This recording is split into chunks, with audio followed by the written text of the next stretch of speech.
Nature provides happiness. Let us examine some of the different kinds of happiness. So far, the discussion has covered the happiness derived from sense enjoyment, from contact with desirable sights, sounds, smells, tastes, and tangible objects. This is a matter connected with the gratification of craving, tanha, with sense pleasure, kama sukha, and with material happiness, samisa sukha. We also discussed wholesome desire, chanda, which is associated with spiritual development and leads to study, creativity, understanding, and an increase in happiness. In relation to wholesome desire, it was mentioned earlier how a person experiences happiness both while engaging in work and while engaged in learning. There are more aspects, however, to this discussion of happiness derived from wholesome desire.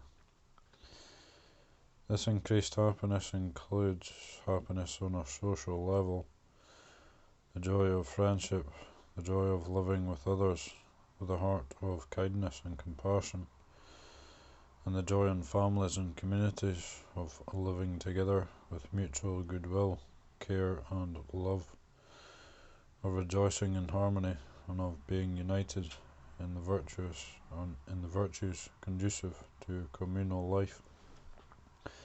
Saraniya Dhamma. There is also the happiness related to nature, the joy of living in nature, the contact with the peace and beauty of nature, including the trees, the wind, mountains, bodies of water, and the sky. The delight one experiences in flowering plants and in the sounds of the wilderness.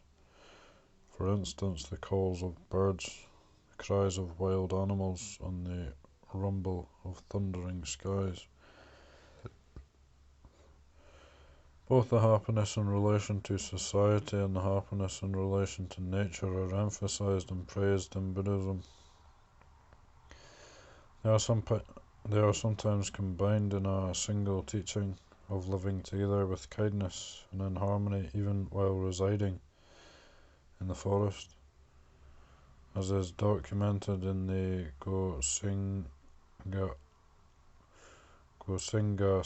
Sutta. The Buddha went to visit 3 monks in the Gosingasala wood. He asked them, "How, Anuruddha, do you live in concord with mutual appreciation, without disputing, blending like milk and water, viewing each other with kindly eyes?" In that same wood, on another occasion, Venerable Sariputta asked the following question from other great disciples. The Gosingasala tree wood is delightful. The night is clear and bright. The sala trees are all in blossom, giving forth fragrant scents in all directions, similar to the scents of heaven. What kind of bhikkhu friend would grace the Gosingasala tree wood? There are numerous poetic verses in the Tipitaka eulogizing nature. Take, for example, the following verses from the Mahavesantara Jataka. Near those lotus ponds, flocks of cuckoos drunk on fruit call out captivating melodious cries, filling the forest with reverberating sound.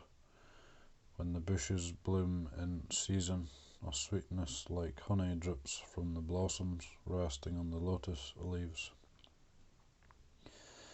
The breeze wafts myriad fragrances drifting through the forest, as if inviting visitors to find delight in the perfumed flowers and branches. Swarms of bumblebees relish the scent of the blossoms. their buzzing echoing throughout. When Venerable Kaludayi invited the Buddha to travel to Kapilavatthu in order to visit his father,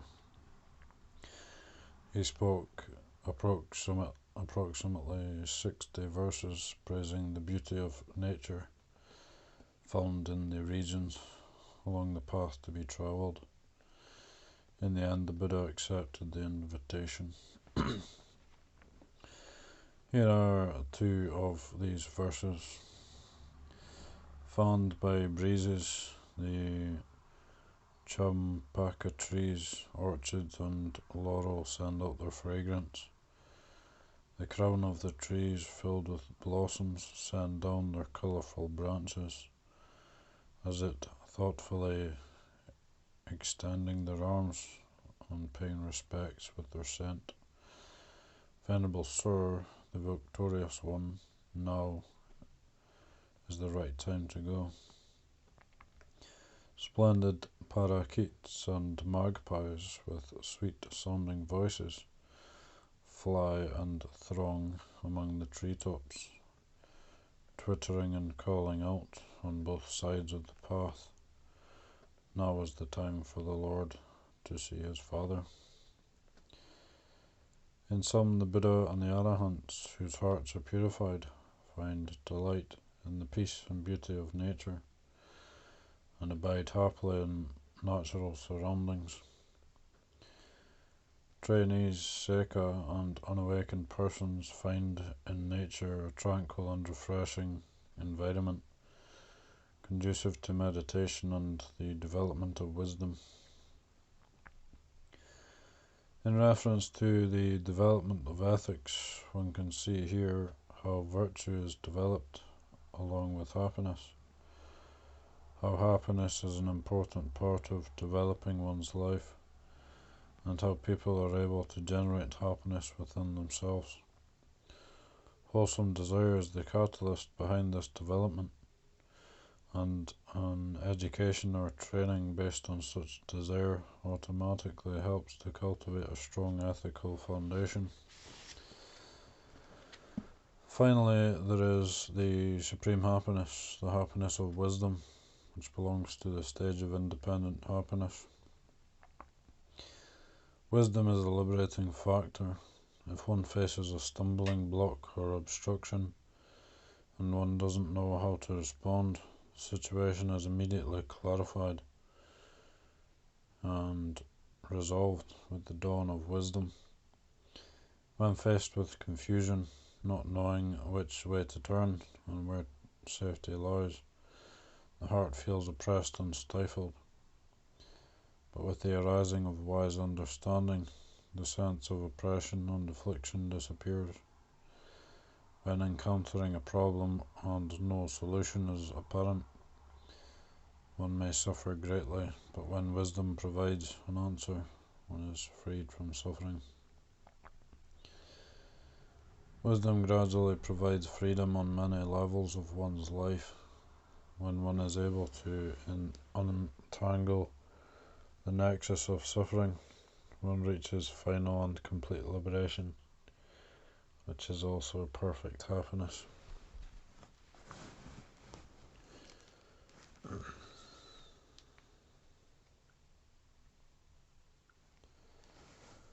Higher forms of happiness. Timeless happiness. As mentioned earlier, the definition for happiness is the fulfillment of desire, yet this definition is not comprehensive. Technically speaking, this definition covers only mundane Lokiya reality. A supreme transcendent Lokuttara form of happiness also exists. To some, this explanation may appear abstruse. To clarify this matter, it is useful to illustrate the different kinds of happiness. Earlier, happiness was divided according to two distinct kinds of desire, but here it is necessary to introduce the concept of non-desire. This new classification results in two main levels of happiness, in 3 sub-levels. 1. Happiness as the fulfillment of desire. A. Happiness as the gratification of craving, tanha, the fulfillment of unwholesome desire. B. Happiness as the fulfillment of wholesome enthusiasm, chanda. 2. Happiness independent of the fulfillment of desire. C. Ever-present happiness. The second main kind of happiness is independent of both the fulfillment of craving and the fulfillment of wholesome desire. It is independent, unconstrained, and free because it is an internal attribute. It exists inherent in people's hearts, and it is ever present. It is not dependent on obtaining or doing anything. If one needs to satisfy the needs of some form of desire in order to experience happiness, this indicates that the happiness is not yet present.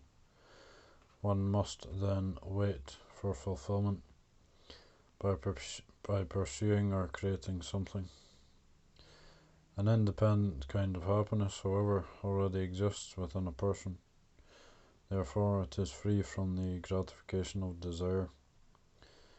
It needs neither to be pursued nor to be created.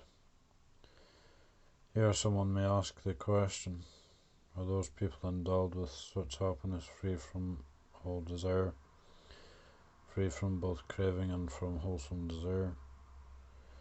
Indeed, such people are fully endowed with wholesome desire, yet their happiness does not rely on the fulfillment or gratification of this wholesome desire. Although they are replete in wholesome desire, their happiness is independent of all forms of desire. They are fully accomplished in the cultivation of happiness.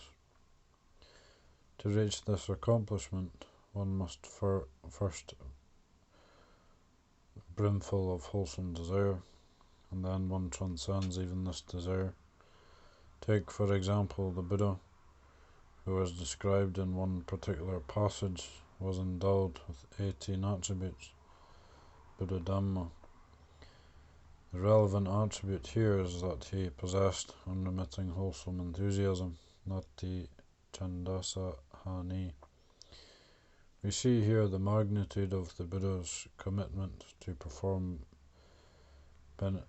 beneficent deeds was prompted by his wholesome enthusiasm in the form of compassion. The Buddha worked tirelessly after his awakening for the remaining 45 years of his life. He worked day and night, undergoing many hardships for the well-being of all human beings. The Buddha and the Arahants are filled with wholesome desire, but their happiness is independent of fulfilling this desire. Their normal, constant state is one of happiness. Another way of describing the 3 levels of happiness is as follows. 1. Happiness requiring a pursuit, happiness gratifying craving. 2. Happiness created by oneself, happiness fulfilling wholesome desire. 3. Inherent, ever-present happiness, happiness independent of fulfilling desire. The first kind of happiness requires a pursuit, because those objects of enjoyment that satisfy craving are external, material things, and they must be sought after and consumed. One must seize these external things and have them make contact with one's senses.